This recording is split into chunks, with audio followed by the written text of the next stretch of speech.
Welcome back to another episode of Equation of Excellence. And this one, I got the young gun. I had to peel him off the floor a little bit. He is out gallivanting in Spain. So who is the DJ? Where were you going? Steve You're hanging out with Aoki. who? Steve Aoki. Yeah. I wouldn't say Did he hanging cake out. anybody? He caked like crazy, dude. It was super funny. Dude, his it's almost like a laser sight. Like it's actually really hard to throw a cake, and he throws like Incredibly full on cakes. accurate. Perfect. Yeah, right. It's Incredibly accurate. insane. Yeah, I have some videos. I'll send you this. I'll send you after this. But he literally like laser beams it across the entire dance floor and hits someone perfectly in the head. To be fair, he And the cake practices. and the cake Yeah, stays like like shreds. perfect. Yeah. I don't know how they do I don't it. get I don't it. know. Yeah. Specially built cakes. Anyways, we kind of jumped the shark, as you can tell, rocking the merch, but Noah Toker, founder CEO of Social Snowball. Noah, give some people some color for you because you're a young gun in the game, and it's been so cool because I think the last time we did this was maybe 2 years ago or something. It's It's been been a a minute. while, and it's been crazy the trajectory you've been on. So give people the pitch of Social Snowball. What do you guys do? And then let's get in your story.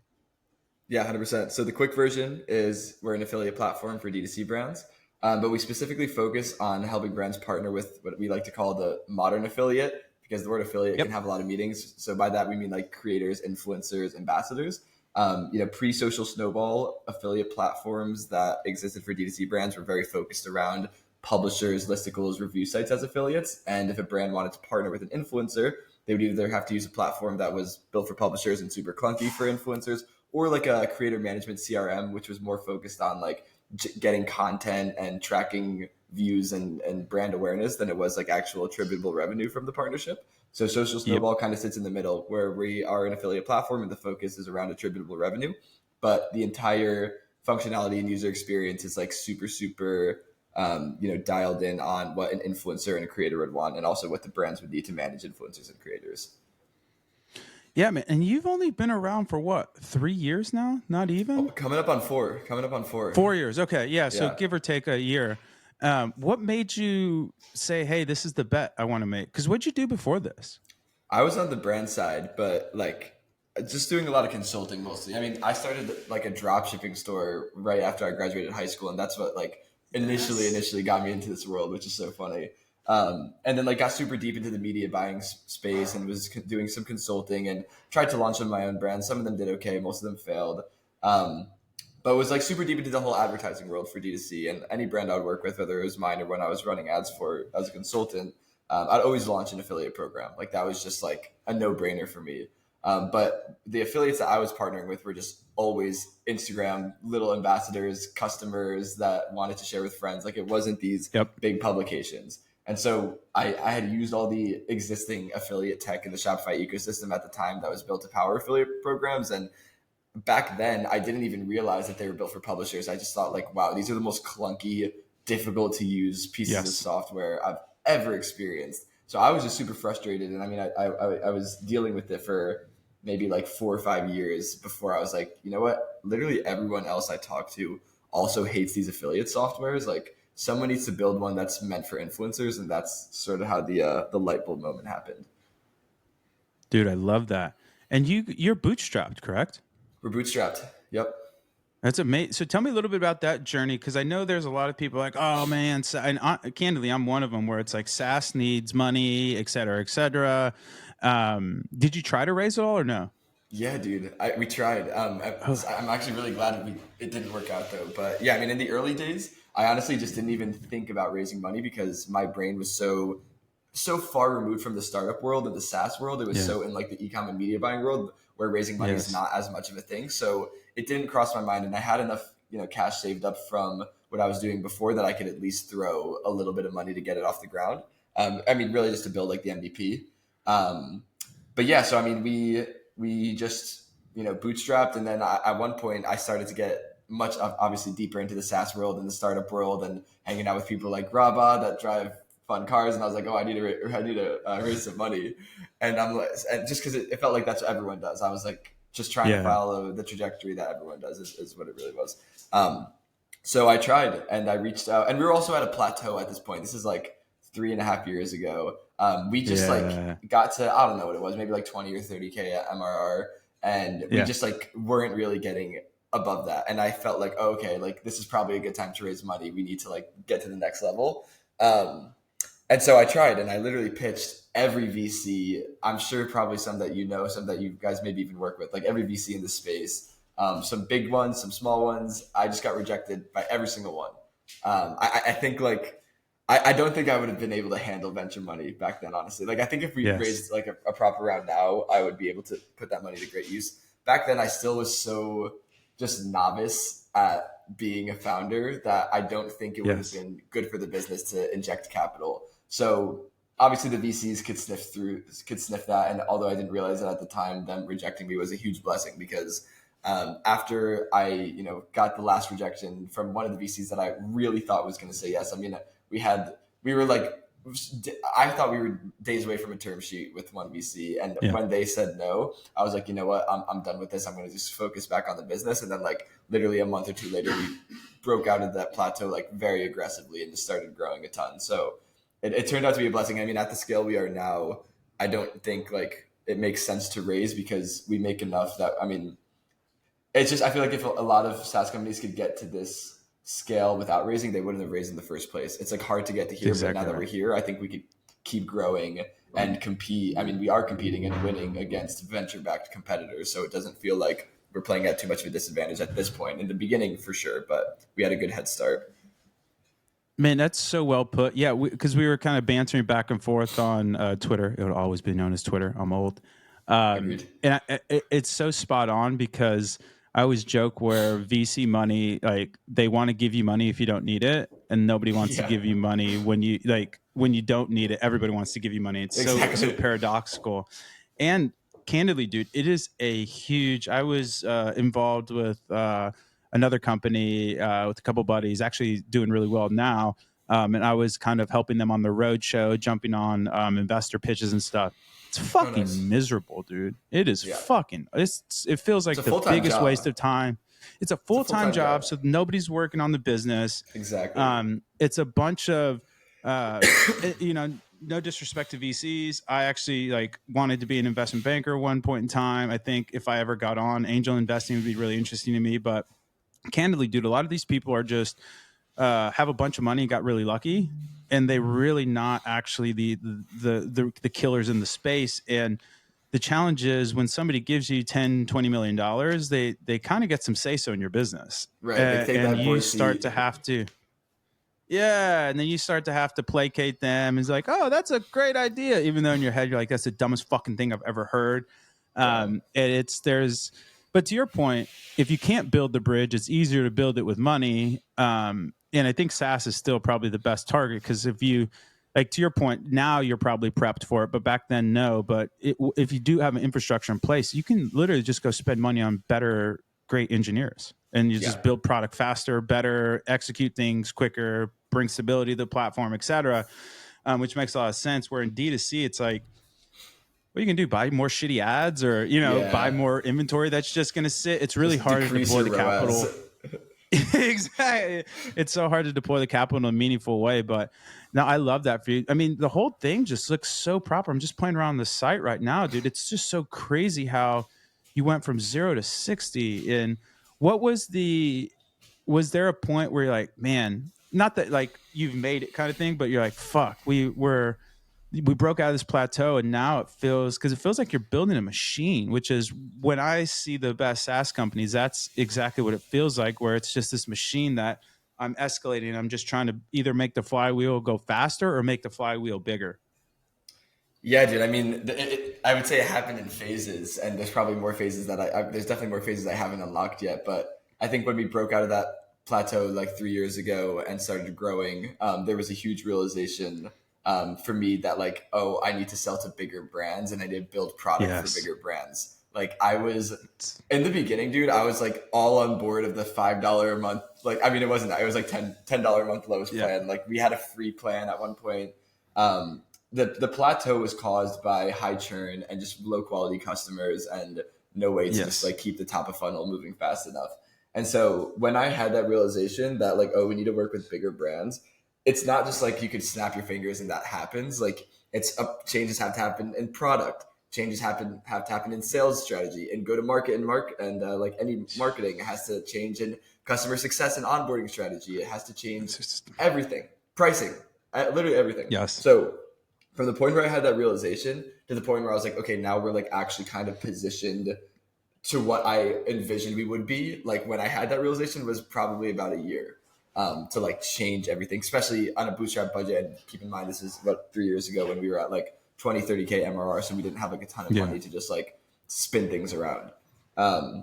But once we had the realization, things started moving in the right direction. And then maybe like a year from then is when I was like, okay, like we're kind of where I imagined us to be like a year ago, like when I had that first realization. And then I think like, again, recently, you know, just kind of like with the scale that our ARR is and the team count, like we're hiring our 20th full time right now. Like it feels like a real business. Like it just feels like a proper business. Like a lot of our venture backed competitors are just a lot smaller ARR and a lot smaller team. And it just is like, okay, like this is, we're in the game. We're in the arena. Like, who knows who's going to make it out of the arena, but we're in it.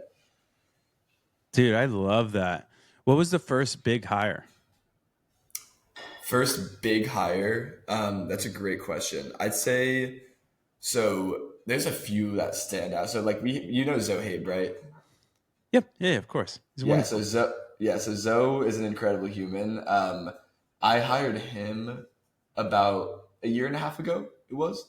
And he was to join as like head of growth, and like he really came in and like there was so many things that even a year ago, which you know we were doing, or a year and a half ago we were doing decent. Like there's so many things that I didn't know, and like he was ex-Sendlane, ex-Attentive, and like he's been in successful SaaS companies that are bigger in the e-com space. So he just kind of came in and changed a bunch of shit really quickly that like changed everything. Like we didn't even have like any enterprise pricing structure before he joined. We were just like, oh, 500 a month. Like that sounds fine, which is like so small, obviously now in hindsight, but at the time, like it doesn't matter who the brand was. We were going to bill him 500 a month. And he came in and like, I thought as head of growth and partnerships, he was going to like create content and like reach out to partners. He's like, dude, I'm not doing shit until we get enterprise pricing because we need to actually capture value from these customers that we're busting our ass to acquire.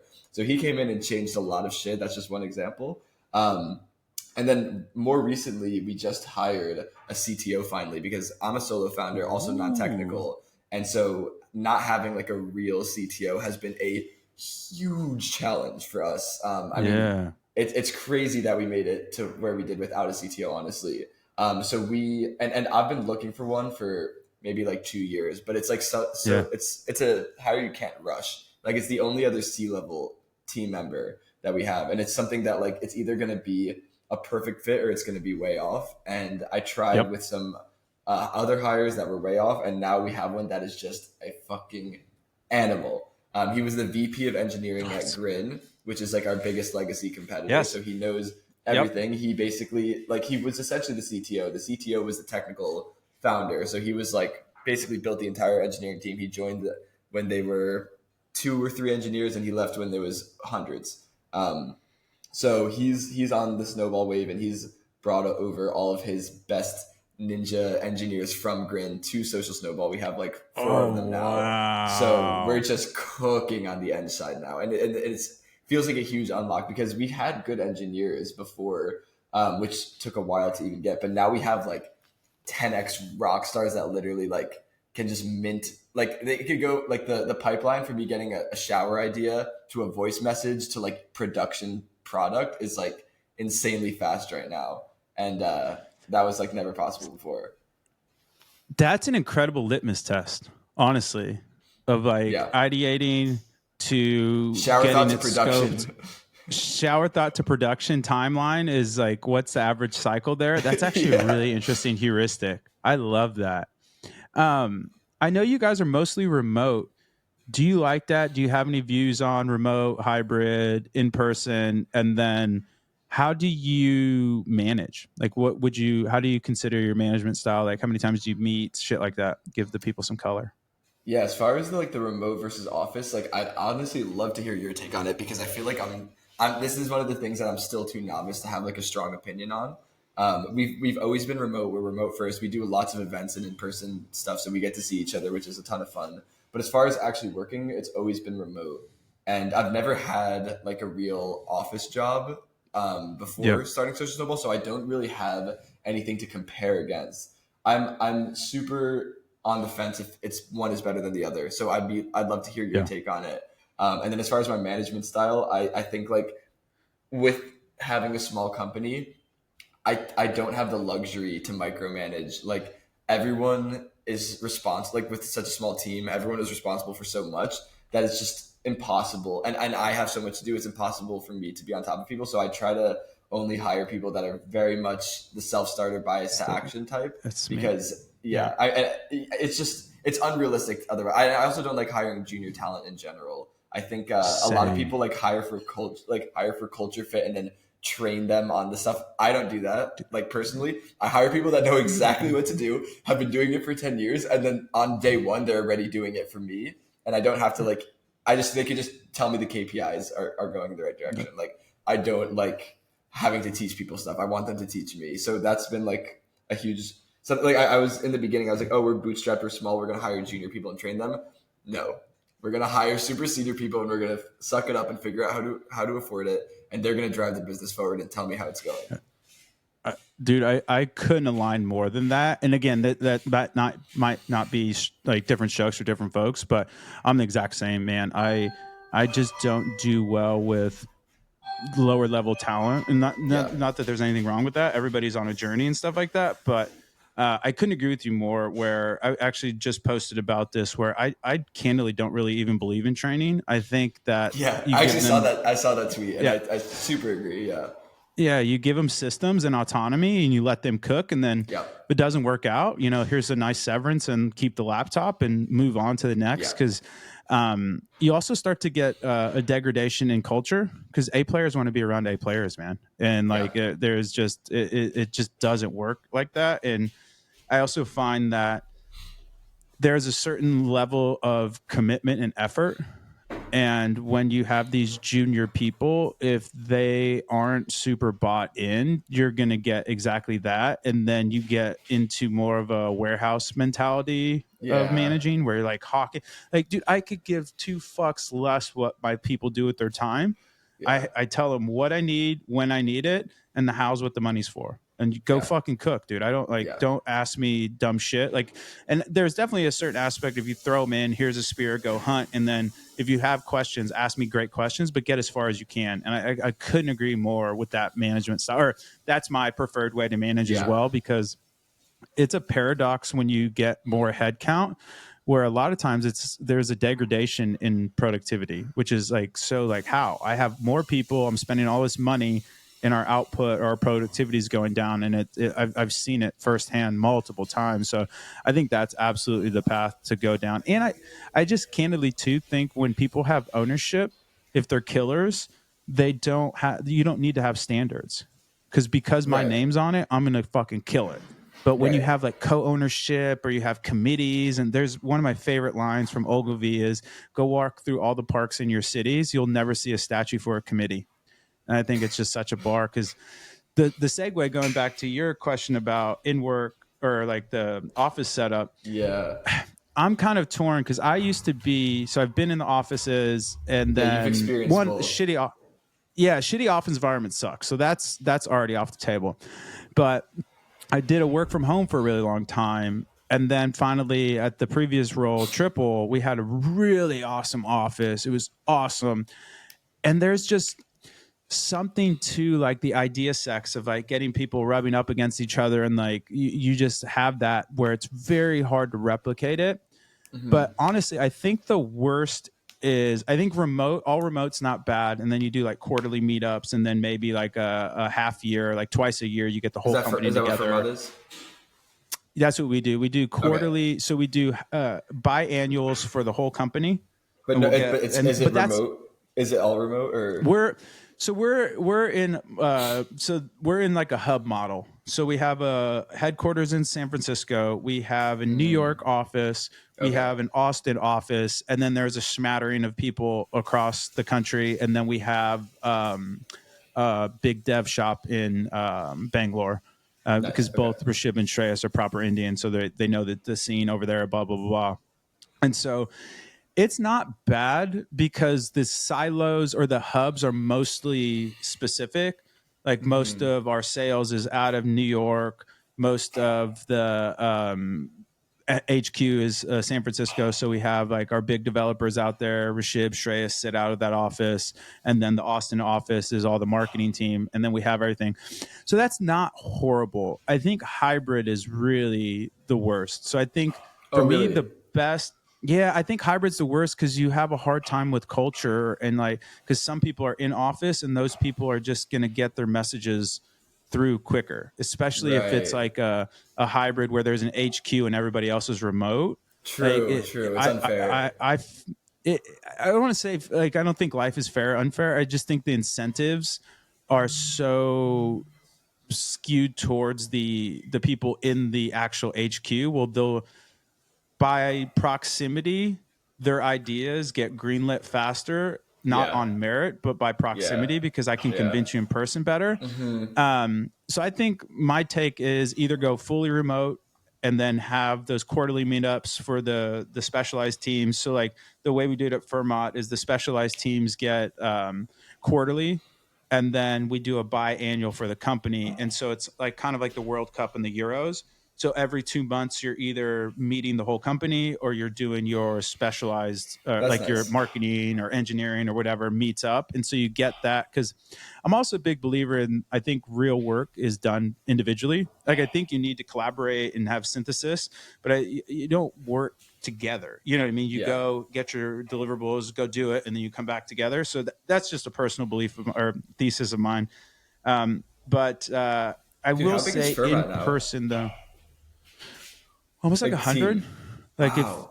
yeah, like about 100 across the whole company, and then we're hiring like crazy, especially on the engineering and dev side because we have a bunch of money to put to work, and so Yeah. um, yeah, it got big fast. And then the other challenge, and I don't know if you've had to deal with this before, it's really hard because as a startup, you're kind of almost analogize it to like a human, where it's like you're a baby, and then you're an infant, and then you're a teenager, and then you're an adolescent. Like you're going through this, and you're growing so fast that sometimes the people that got you to X might not get you to Y, or they need to transform into the person that can get you to Y. And sometimes you have to make some tough decisions where it's hard because it feels like I'm such a non-loyalty guy. I think loyalty is what fucking companies tell you. So they like, there's like loyalty is never two ways. It's always they expect loyalty from the employee to the company, but there's never company to the employee. So I don't like the loyalty card, but it is hard Fair. when you build relationships with these people that are great, but you're just like, dude, I need you to be X, and if you're not X, this isn't a charity. I'm sorry. You know what I mean? Here's some nice Yeah. severance and keep the laptop. But, and so I think that's one of the challenges of getting used to having to be able to look as the company gets more mature that, because again, you don't change that much from your teenage years to your young adult to adult. Like you start to become that person. But during that early stage hyper growth, there's so much change going around. And like you also said, you don't know what you don't know. And stuff Yeah. comes up where you're like, dude, I'm pointing the guns in the exact wrong way. And I have all this cavalry, but we're about to attack on the beach. This isn't in soggy marshes. Like this isn't going to Right. work. I need, I need a different set to get me there. But yeah, I kind of rambled, but hybrid, okay. Remote, great. In person, great. And then anything in between, I find it really challenging to keep the culture cohesive because and another thing is I hate meetings. I absolutely despise meetings. And there's just no way to have a more productive meeting than in person. Yeah, yeah, dude, you really got the dream team for Firma. Like, I feel like, I mean, I'm sure you've I heard this did. a million times now, but like, you guys got the dream team. You guys blew up essentially, right? Like, you're everywhere. I'm curious to hear from you, like, and I know we're kind of going off topic here, but I'm just genuinely curious. Like, how are you going to take this thing far from the D2C bubble, like the D2C Twitter and LinkedIn bubble? Like, how as like because this is something I'm So thinking of. I feel like we're so known in this little world, but like this is just obviously a fraction of the greater TAM that we're both playing in. Like, how do you, like, you could only create so much content, distribute it in so many ways, work with so many partners, run so many ads. Like, how do you break out of this bubble? Yeah, I mean, one, it's a great question. Two, I think it's the realization everybody has when they get into D2C, where paid media is a great beachhead, small to medium is a great beachhead, but you can't live there. I mean, you can if you want to build, like a 20 million a year business, 40 million. Like, again, there's nothing wrong with that. But if you want to build a behemoth, you really have to go up market. And candidly, they're just better customers because one, they have an established business. Two, they're usually more sophisticated, so they're going to get more value from your product if your product fucks. So the two things that we are thinking about really heavily and trying to execute on are twofold. One, to your point, like, I love X, I love Twitter, phenomenal, but it's really high impact, really low ceiling. And candidly, like, a lot of the killers aren't on X, like aren't on Twitter. Yeah. Most of the killers are like bad boys and girls move in silence kind of thing, where they're lurkers on LinkedIn or weirdly enough, Instagram has been really interesting for us, where there's a lot of big people on Instagram where we've been getting a lot of demo flow from big leads Really? on Instagram, What's the which is strategy for that? pretty Like, just interesting to organic? me. There was no it was more just stumbling ass backwards into gold, where we were just like, Sonder runs all of our paid, and he's killing it. And we've seen, so it's like, oh, cool. So we're shifting away a lot of our, because we spent money on LinkedIn, was horrific. But we have Interesting. LinkedIn coverage pretty awesome, because Rashib's account, Shreyas's account, AO has a pretty big LinkedIn following. Yeah. So we already have that distro coverage there. So we're going to shift a lot of our budget into more Instagram heavy. And then we've had a lot of success with really curated events. So Lex just threw this really crazy yacht party that was amazing. Saw that. The caveat there is, one, they're expensive. Two, they're really hard to book the rooms, because it's like, or to fill the room, because getting these really high level CMOs at these massive companies, dude, you have to throw something really crazy, cool, wacky out of the box. And even then they'll still cancel.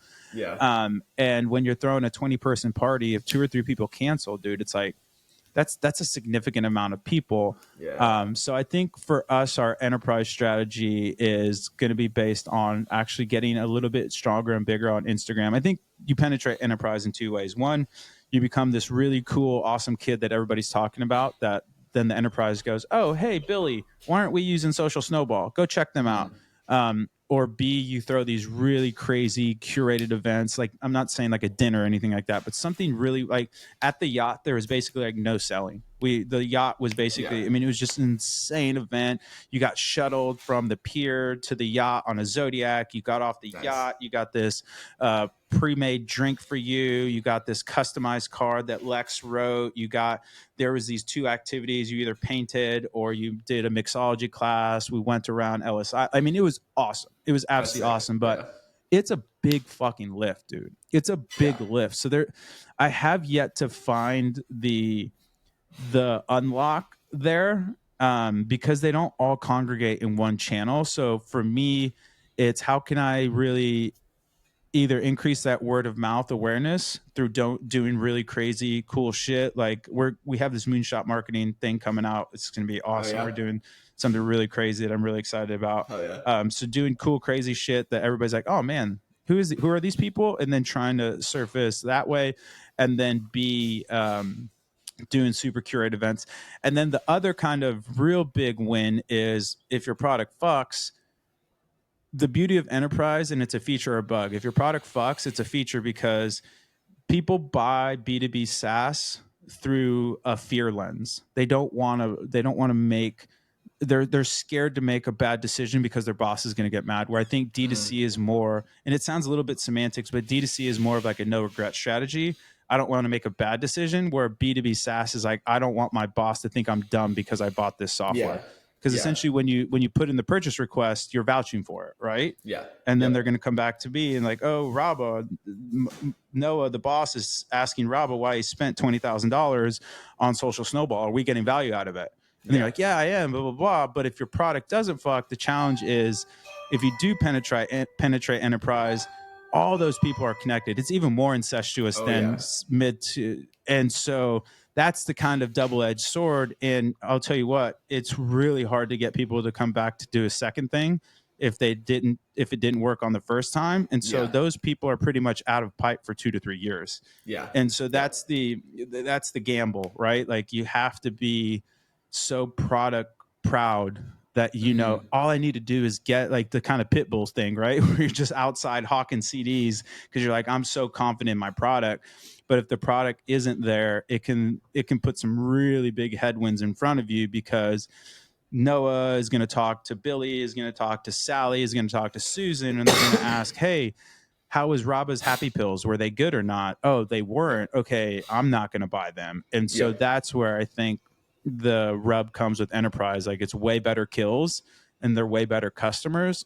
But man, if your product isn't ready to service them in a meaningful way, it just takes one or two. And I'm not even saying these people are even being mean about it. It's just like, oh, hey, Rabbi, I heard you used X, Y, or Z. How do you like it? Oh, I don't use it anymore. I didn't say anything like derogatory, but you Right. got what I said. Yeah. And that's where I think So enterprise is scary, because you have to have your product in a really good place before you go enterprise. Because if not, whereas, mid to small, it's okay. It's like, okay, we're working on it. We're getting there. And so anyways, that was a whole long rambling answer. Is enterprise is the path, but enterprise is also really hard. And it's actually very expensive, because it's spending 30-40K on an event. It's like, fuck, this thing needs to hit. You know what I mean? It's not like nothing. And it's not just the money, but it's the effort that goes into getting these people to an event is a lot of work. Yep. Yeah. No, it makes a lot of sense. Yeah, I guess in terms of what are you excited about? Where do you see us going? I mean, I think the market's going to blast back. I'm almost positive there's going to be cuts in the macro. It's September. So I think there's going to be a monster Q4. Do you feel that? Are you excited? Are you nervous? Yeah. There's definitely the presidential election in the States, which is obviously a pretty big thing. There's going to be some CPM inflation because they're going to have so much money getting poured into the system. But I don't know. I feel like it's going to be a good Q4 for people. Yeah, that's why you got to diversify your customer acquisition, ladies and gentlemen. Social Snowball. Let's go, Scott, company man. But no, I think it's going to be big, and I'm really excited because we're just so much bigger than we were last year. So I mean, it's a little scary, right? But I mean, the product is in so much of a better place, especially now with like the newer engineering team that I was telling you about.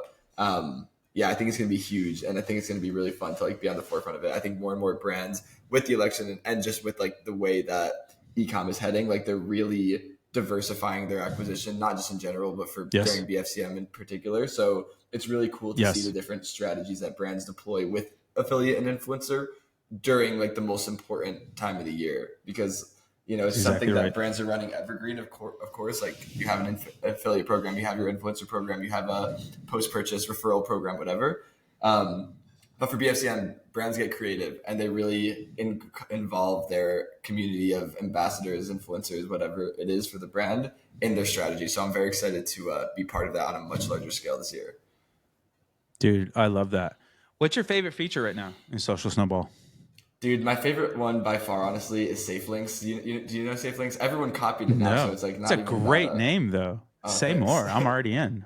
All right, so context is coupon codes leak to coupon sites, as we know. Yes. That sucks in general, but when it's an affiliate code, it sucks double because you're not only giving out discounts to customers that shouldn't be getting the discounts, but you're also paying commissions to affiliates that didn't refer those sales. And correct. After you realize you overpaid them, you probably have to do some reconciliation, and that can damage the relationship with the affiliate. If they're like, how much was from the leak and how much came from my Instagram? And you're like, I have no idea because there's no way to measure that. It's just this chain reaction of disaster when an affiliate code leaks. So that's context on the problem.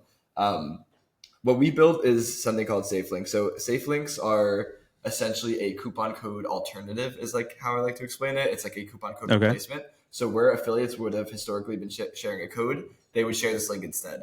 The link itself, a Safe Link, looks just like a normal affiliate link. It could be shortened, customized, just like any affiliate link.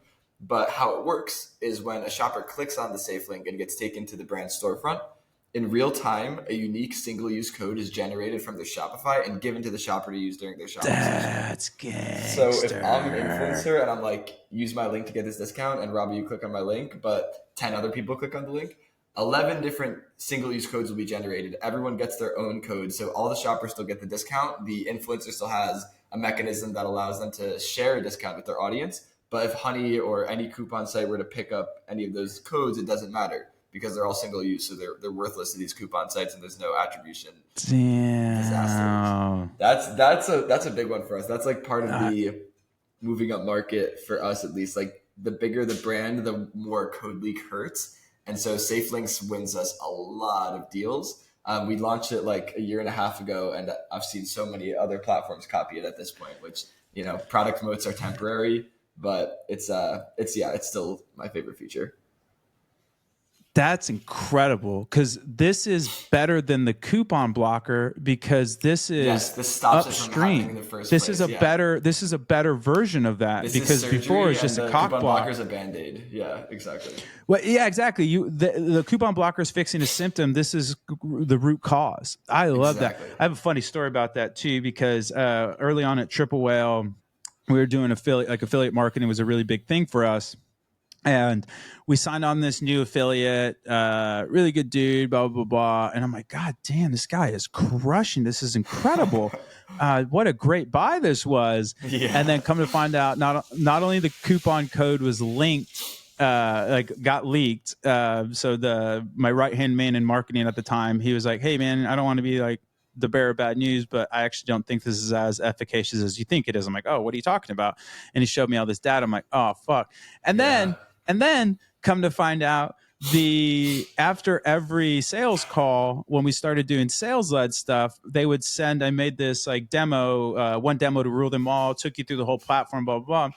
And in that fucking description, somehow on our YouTube video, it had the coupon code down there too. So people were already, because this guy had made this really cool video for us. And so and they would send this out, and it was like this guy talking about the platform. It was incredible, and it was closing people. But in his description, he had the coupon code there. So it was just an absolute, I mean, everything ended up working out. The guy was awesome. It wasn't anything like sus of like he put the code out on purpose kind of thing, but this would have been so much more useful for me. And I guess that's kind of a interesting segue.